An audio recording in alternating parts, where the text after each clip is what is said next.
Most unfortunately,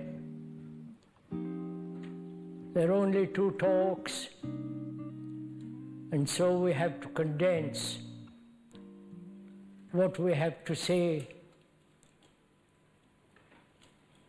about the whole existence of life.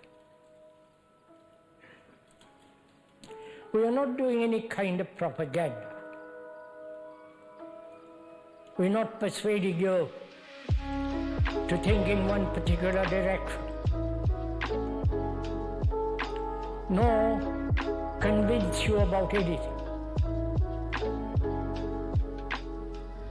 You must be quite sure of that. We're not bringing something exotic from the East. All that nonsense that goes on in the name of the gurus and those people who write strange things after visiting India. We do not belong to that crowd at all. But I would like to point out that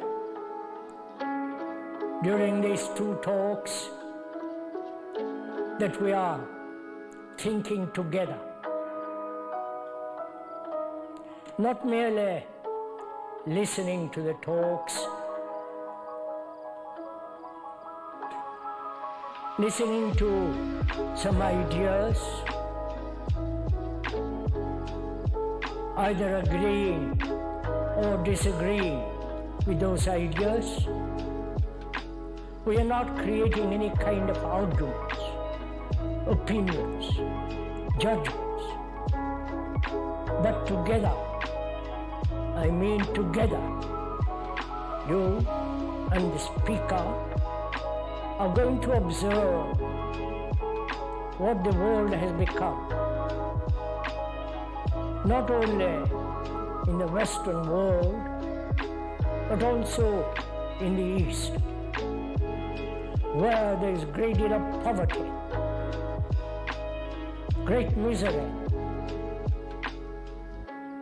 enormous amount of population, where the politicians, as here in the West, are incapable of dealing with what is happening. They are all politicians thinking in terms of tribalism. Tribalism has become the glorified nationalism. And we cannot, therefore, rely on any politicians or on any leader or on any books that have been written about religion. We cannot possibly rely on any of these people, neither the scientists, nor the biologists, nor the psychologists. They have not been able to solve our human problems. I'm quite sure you agree to all that. Nor can we rely on any of the gurus. Unfortunately, these people come to the West and exploit people, get very rich, and have nothing whatsoever to do with religion. Having said all that, it is important that we, you and the speaker, think together.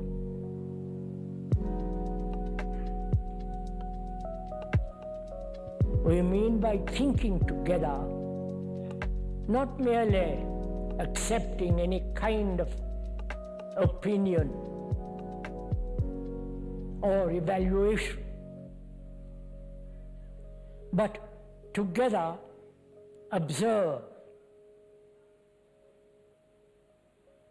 not only externally, that is what is happening in the world, but also what is happening to all of us inwardly, psychologically,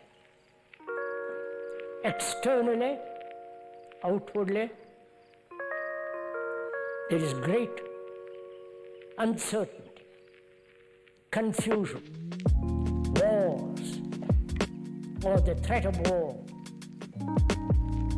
There are wars going on in some part of the world. Human beings are killing each other.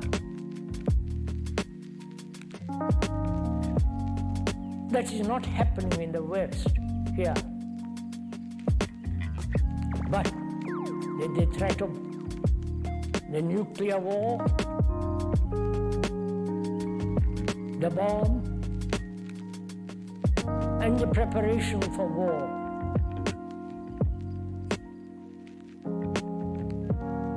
And we ordinary human beings do not seem to be able to do anything about all that. There are demonstrations, terrorism, hunger strikes, and so on and so on. This is what is actually going on in the outward world. One tribal group against another tribal group.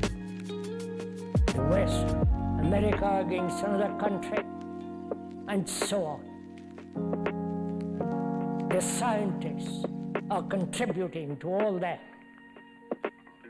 And the philosophers, though they may talk about against all that, but inwardly they continue in terms of nationalism,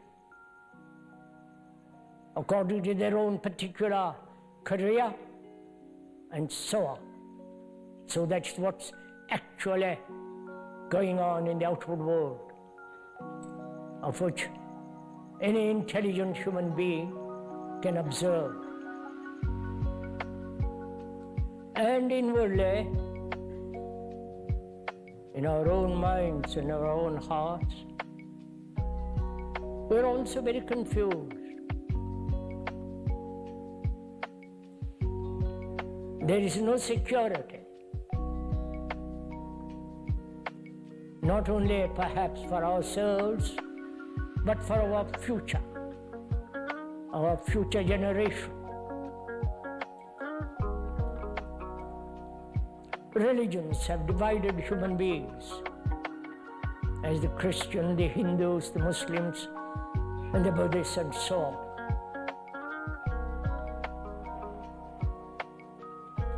So,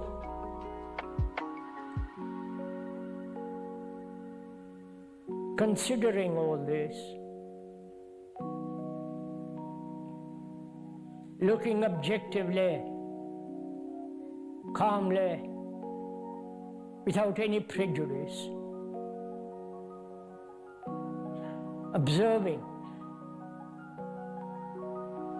it is naturally important that we think about all this together. Think together. Not have opinions opposing another set of opinions, or one conclusion against another conclusion, one ideal against another ideal, but rather think together and see what we human beings can do. The crisis is not in the economic world, nor in the political world, but the crisis is in our consciousness. I think very few of us realize that. The crisis is in our mind and in our heart. That is, the crisis is in our consciousness. Our consciousness, which is our whole existence, with our beliefs, with our conclusions, with our nationalism, with all the fears that one has, the pleasures, the apparently insoluble problem of sorrow, the thing that we call love, compassion, and the problem of death, and what is there, if there is anything hereafter, and the question of meditation, and if there is anything beyond time, beyond thought, if there is something eternal, that is the content of our consciousness. That's the content of every human being, whether they live in this country or in Asia, in India or in America or Russia. The content of our consciousness is the common ground of all humanity.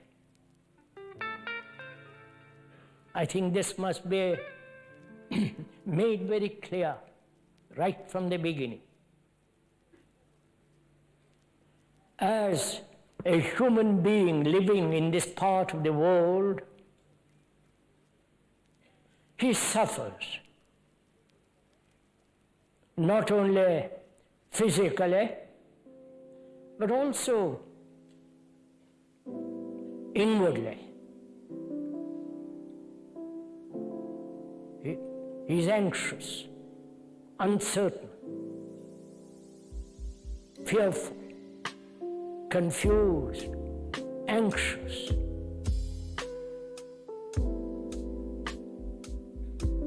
Without any sense of deep security. It is the same in Asia, with every human being there. It is the same in India. It is the same in America and Russia. So, our consciousness is common to all mankind. Please do listen to this. You may be hearing this for the first time, and so don't please discard it. Let's investigate it together. Let's think about it together. Not when you get home, but now. That your consciousness, what you think, what you feel, your reactions, your anxiety, your loneliness, your sorrow, your pain, the search for something that is not merely physical, but goes beyond all thought, is the same as a person living in India or Russia or America. They go through the same problems as you do. The same problems of relationship with each other, man, woman. So we are all standing on the same ground, consciously. Our consciousness is common to all of us. And therefore, we are not individuals. Please do consider this. We have been trained, educated, religiously as well as scholastically, that we are separate souls, individuals, striving for ourselves. But that's an illusion, because our consciousness is common to all mankind. So we are mankind. We are not separate individuals fighting for ourselves. This is logical, this is rational, sane. So we are not separate entities with separate psychological content, struggling for ourselves. But we are, each one of us is actually the rest of humankind. So, logically, perhaps you would accept it intellectually. But if you feel that profoundly, then our whole activity undergoes a radical change. That's the first issue that we have to think together about. That our consciousness, the way we think, the way we live, perhaps more comfortably, affluently, with greater facility to travel and so on. Apart from that, inwardly, psychologically, you are exactly similar to those who live thousands and thousands of miles away.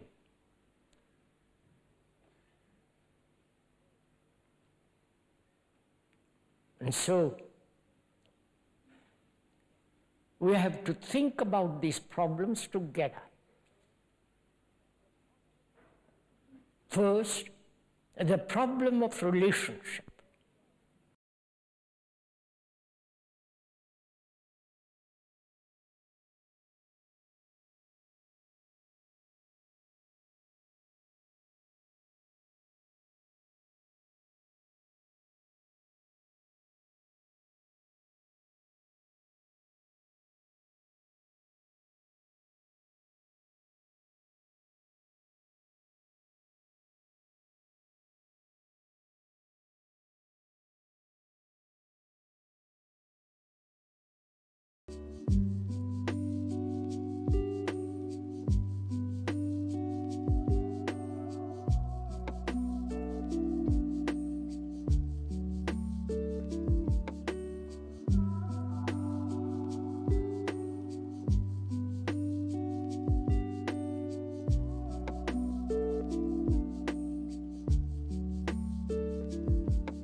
All life is relationship.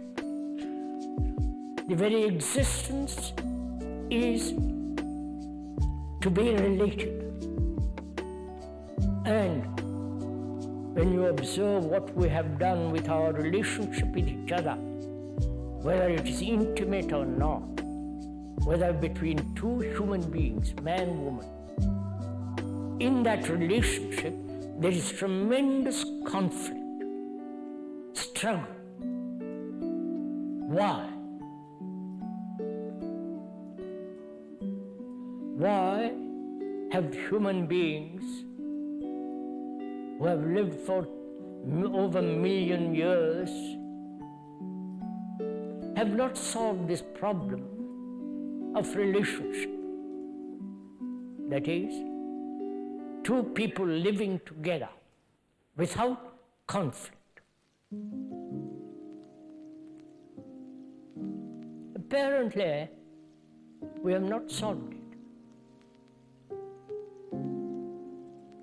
So if we could, this morning, perhaps for an hour, think together about it. Let's together observe actually what is that relationship.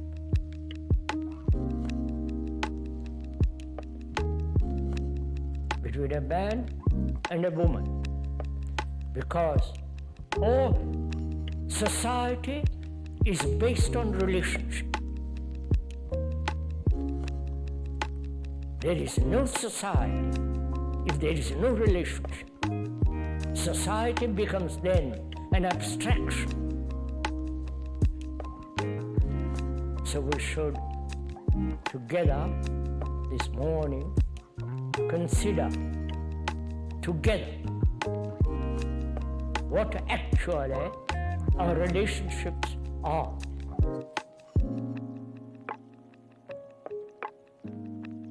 If one observes it closely,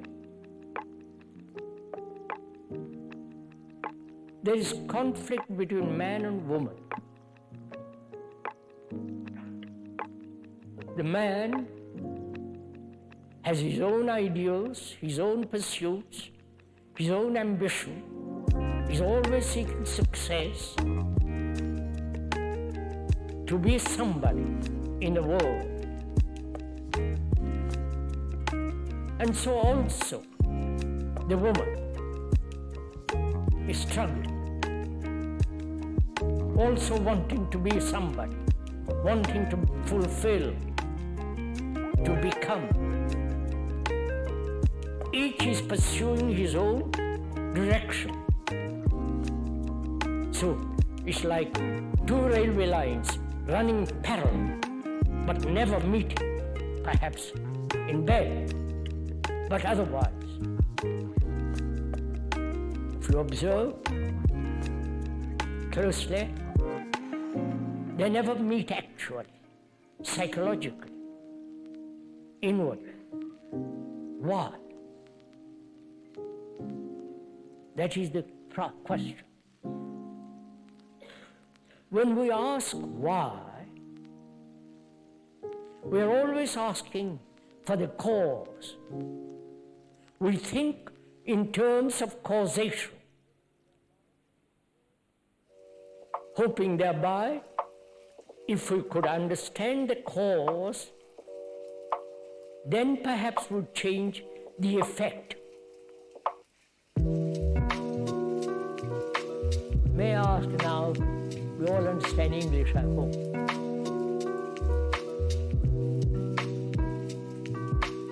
If not, I'm talking to myself, which is rather absurd.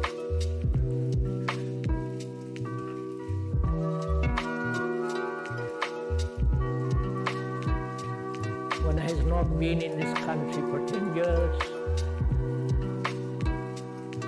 Glad to be back here again.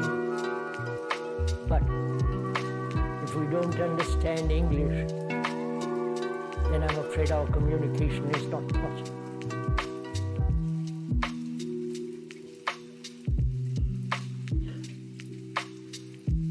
So I hope, one hopes that you understand English as clearly as possible.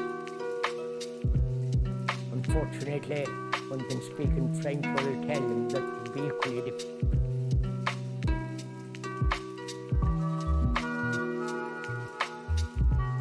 So we're asking a very simple but very complex question.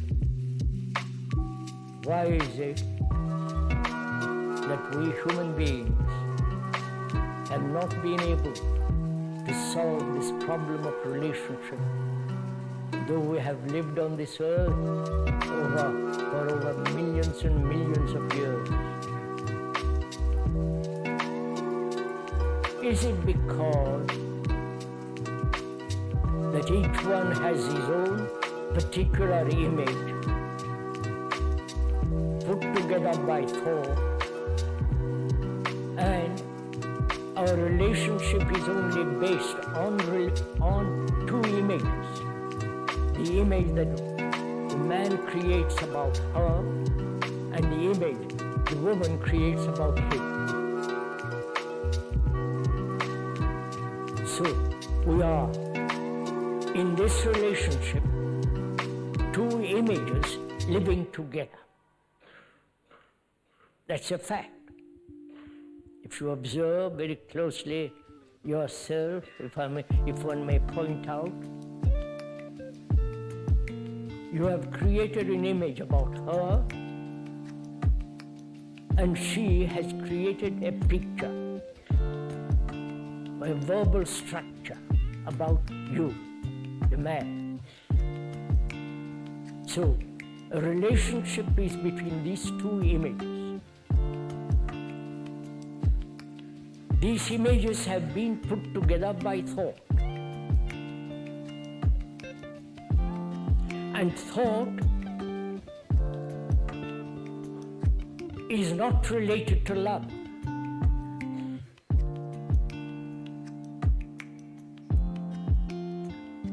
Is thought love? Is all the memories of this relationship with each other, the remembrances, the pictures, the conclusions about each other, or, if one observes closely, without any prejudice, or the product of thought, or the result of various remembrances, experiences, irritations, loneliness. And so, our relationship with each other is not love, but the image that thought has put together. So we have to examine, if we are to understand the actuality of relationship, we have to understand the whole movement of thought. Because we live by thought.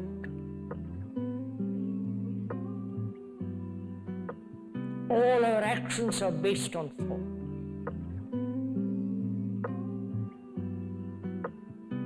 All the great buildings of the world are put together by thought. All the cathedrals, churches, temples, and mosques are put there by thought, constructed by thought. And what is inside all these religious buildings? The inside, the figures, the symbols, the images are all the inventions of thought. There is no refuting that.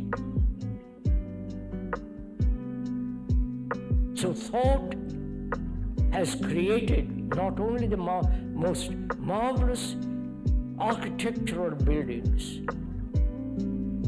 and the contents of those buildings, but also it has created the instruments of war,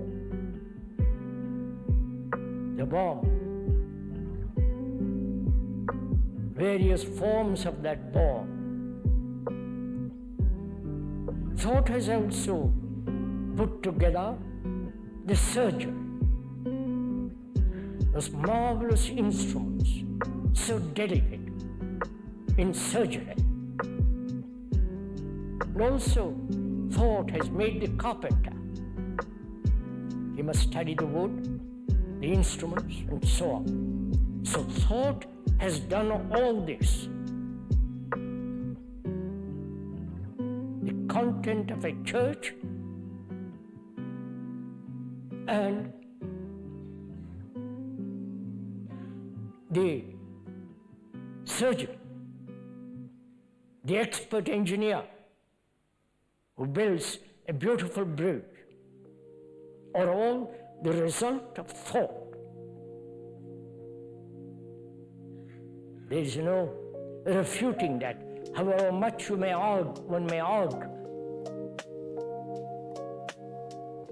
So one has to examine what is thought. Why human beings live on thought. Why thought has brought about such chaos in the world. War, lack of relationship with each other, the great capacity of thought, with its extraordinary energy.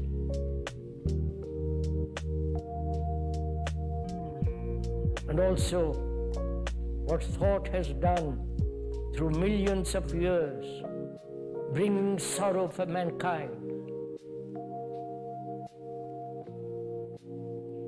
Please observe this together. Let's examine it together. Don't let's oppose what the speaker is saying, but let's examine it, what he's saying, together so that we understand what is actually happening to all of our human beings. We are destroying ourselves. So we have to go very carefully into the question of thought. Thought is the response of memory. Memory is not only the remembrance of things past, but also thought which projects itself as hope in the future. So thought is response of memory. Memory is knowledge. Knowledge is experience. That is, there is experience. From experience there is knowledge. From knowledge there is memory or remembrance. And from memory you act. So from that action you learn, which is further knowledge. So we live in this cycle: experience, knowledge, memory, thought, action. In this cycle human beings live, always living within the field of knowledge. I hope this is not boring. If you're bored, I'm sorry. If you want something romantic, sentimental, something that pleases you, I hope you won't listen then. But what we're talking about is very serious.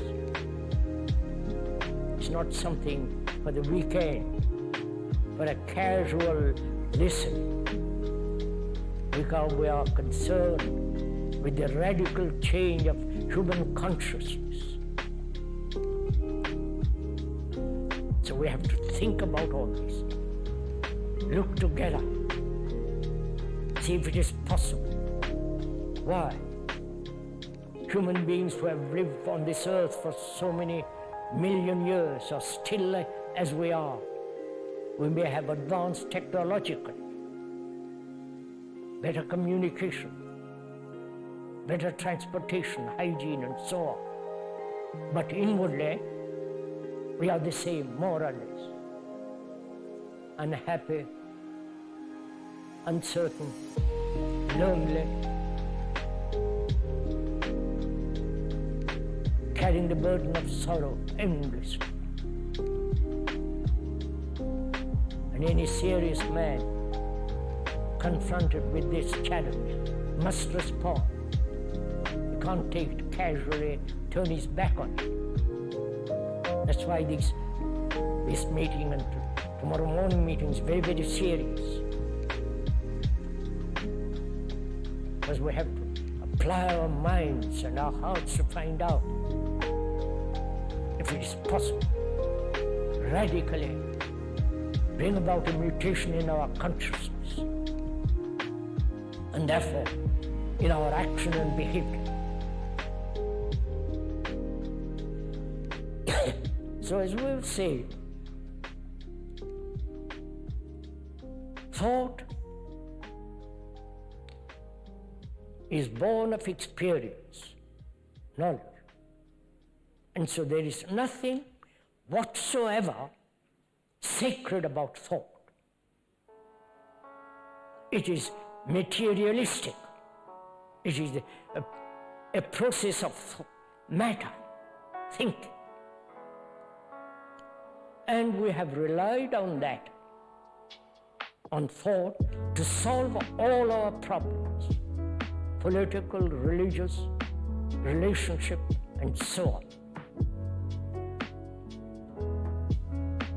And our brains, our minds are conditioned, educated to solve problems. Thought has created the problem, and then our brains, our mind are trained to solve problems. If you have an engineering problem, you solve it. A problem of disease, one solves it. And so on. Our minds are trained to solve problems. These problems are created by thought, psychologically, inward. You follow what is happening? Thought creates the problem psychologically, and the brain, mind is trained to solve problems. So, thought creating the problem, thought then tries to solve the problem. So, it is caught in the same old process, a routine. So, problems are becoming more and more complex, more and more insoluble.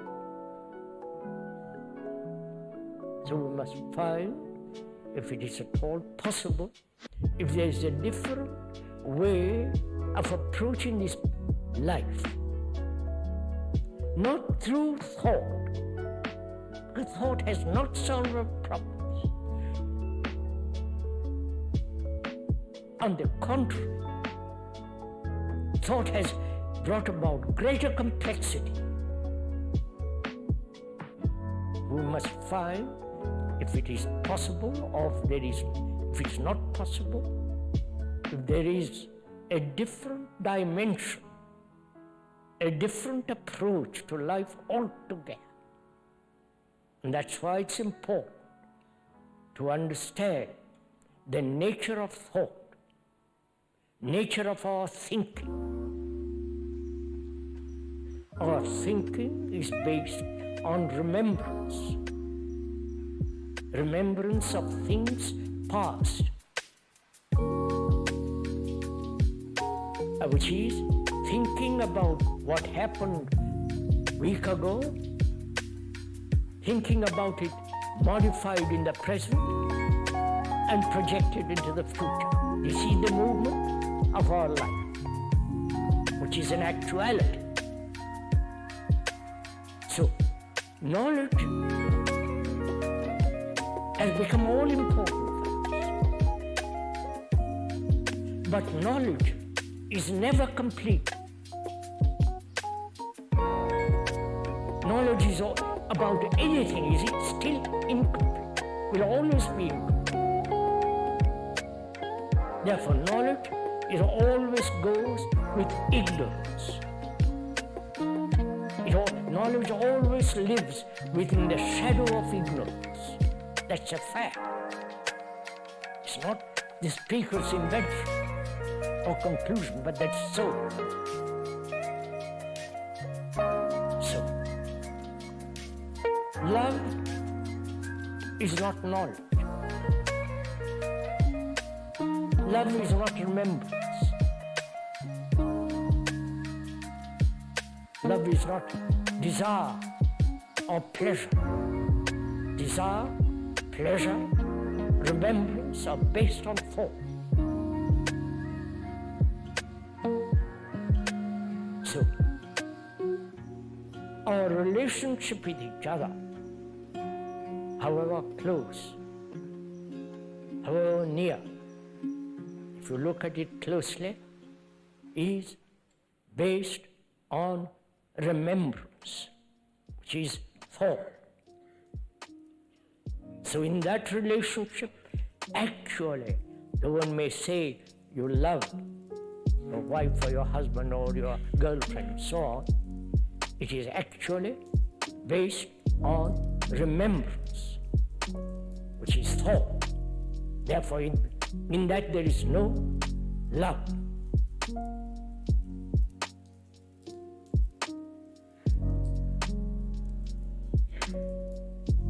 You actually see that fact? Or do we say, what terrible things you are saying? I do love my wife. But is that so? Can there be love when there is jealousy, possessiveness, attachment? When each one is pursuing his own particular ambition, greed, envy of direction. Like two parallel lines never meeting. Is that love? So one has to inquire. If one is to pursue the problem of existence seriously, profoundly, one must examine what is desire. Why human beings have been driven by desire.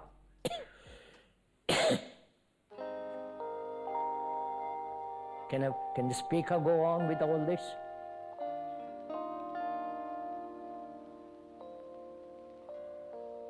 Sorry you have to bear this, but it's your fault that you are here.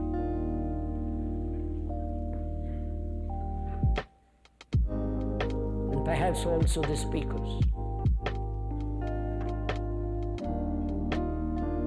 I hope we are thinking together, observing together as two friends, walking along that road and seeing what is around us.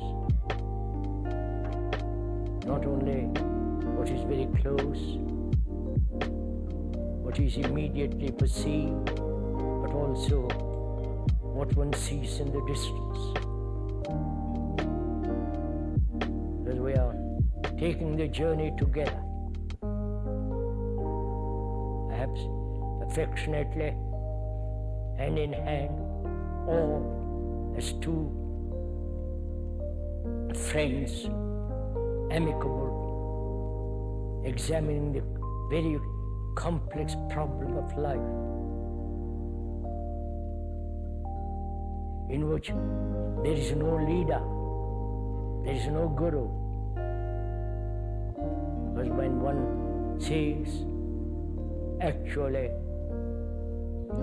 that our consciousness is the consciousness of the rest of mankind,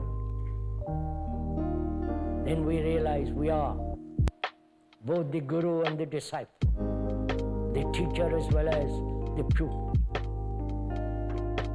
Because we are all that. It's all in our consciousness. There's a tremendous realization. So that as one begins to understand oneself deeply, one becomes a light to oneself and not depend on anybody, on any book, on any authority, including that of the speaker. so that we are capable of understanding this whole problem of living and be a light to ourselves. So we must examine together desire. Because if desire is love, then desire creates problems. Love has no problem. And to understand that nature of love, compassion, with its own intelligence, we must understand together what is desire. Desire is extraordinary vitality, extraordinary persuasion, drive, achievement. And the whole process of becoming success is based on desire. Desire which makes us compare it with each other, imitate, conform,